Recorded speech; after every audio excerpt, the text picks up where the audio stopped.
Good afternoon, everybody. Today I thought I would go ahead and do one of the tags that was posted. So today I am going to do the tag by A Stitch in Time. And her first question was, what is your favorite finish? Uh, I have only fully completed 4 projects since I started stitching. So I really don't have many to choose from. But I would have to say that my favorite finish is my birth announcement for my son. I still have to wash it and get it framed. I finished this actually last year. So, here is the birth announcement. This was the first time that this was actually my first ever completed kit and my first time doing back stitching. So, I really enjoyed it. I noticed about 3 months ago when I posted a picture as I was looking through my pictures on Facebook that I had actually gotten the date wrong. I had put 2003 instead of 2013, I believe.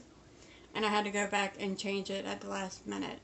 So, hopefully when we get our official place shortly that I will be able to wash it and frame it.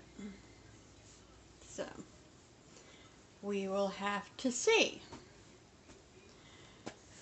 Next is show us your backs. Okay.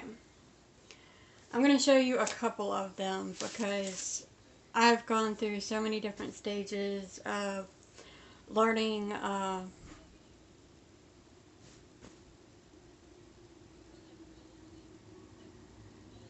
learning all type of cross stitch uh, lately, so yeah. The first back that I'm showing is my, sorry, I keep hearing noises, I guess it's the neighbors, is the back of that project I just showed y'all. And here is the back. This, of course, I was just learning and I knew nothing about how to start the project. So, um, when I first learned how to cross stitch, I am a self-taught cross stitcher, of course. Uh, I would just knot the thread to be able to start it, and since then I have learned otherwise. I mean, I still knot, but I've learned others. Next, I want to show you how the back of my full coverage cross stitch piece is looking. Um, this is the back of my Heaven and Earth Designs. And I actually think it looks pretty good. Uh, though most of the color right now is all black, but still. Uh, with this one, this was the first one where I learned how to do the loop method. And so with the black, unfortunately, I couldn't do the loop method because I'm using a purl, which is actually one thread of purl is equal to 2 strands of the regular DMC. Uh, so with that one, I held it and stitched a few stitches in to secure it. And that's how I started that one. But with the other colors in this, because I am doing 2/1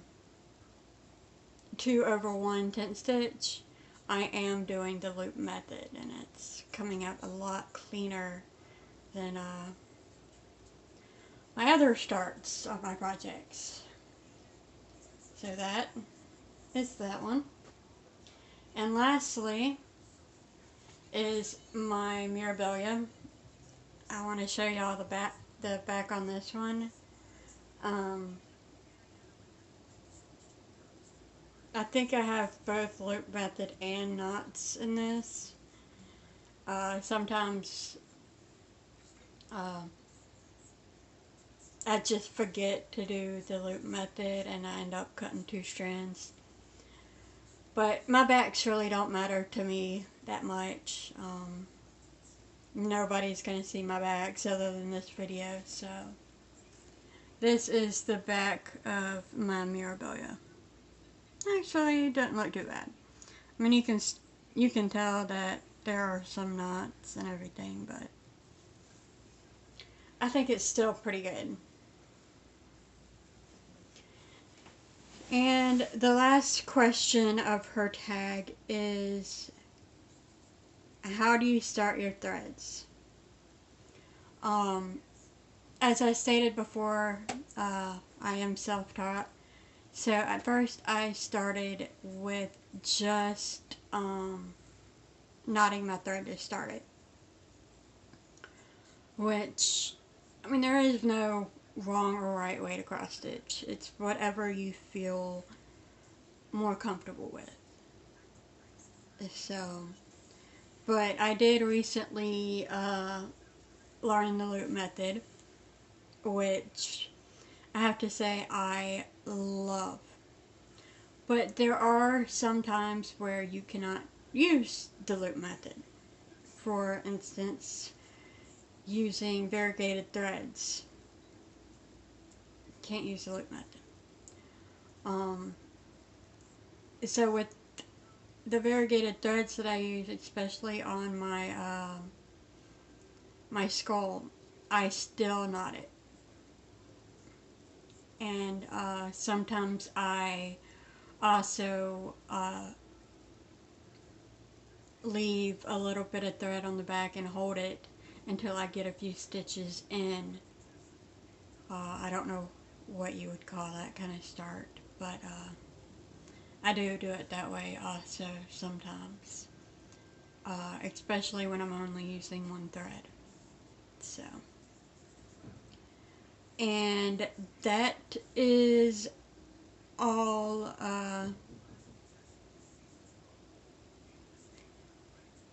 for her. All the questions from A Stitch in Time.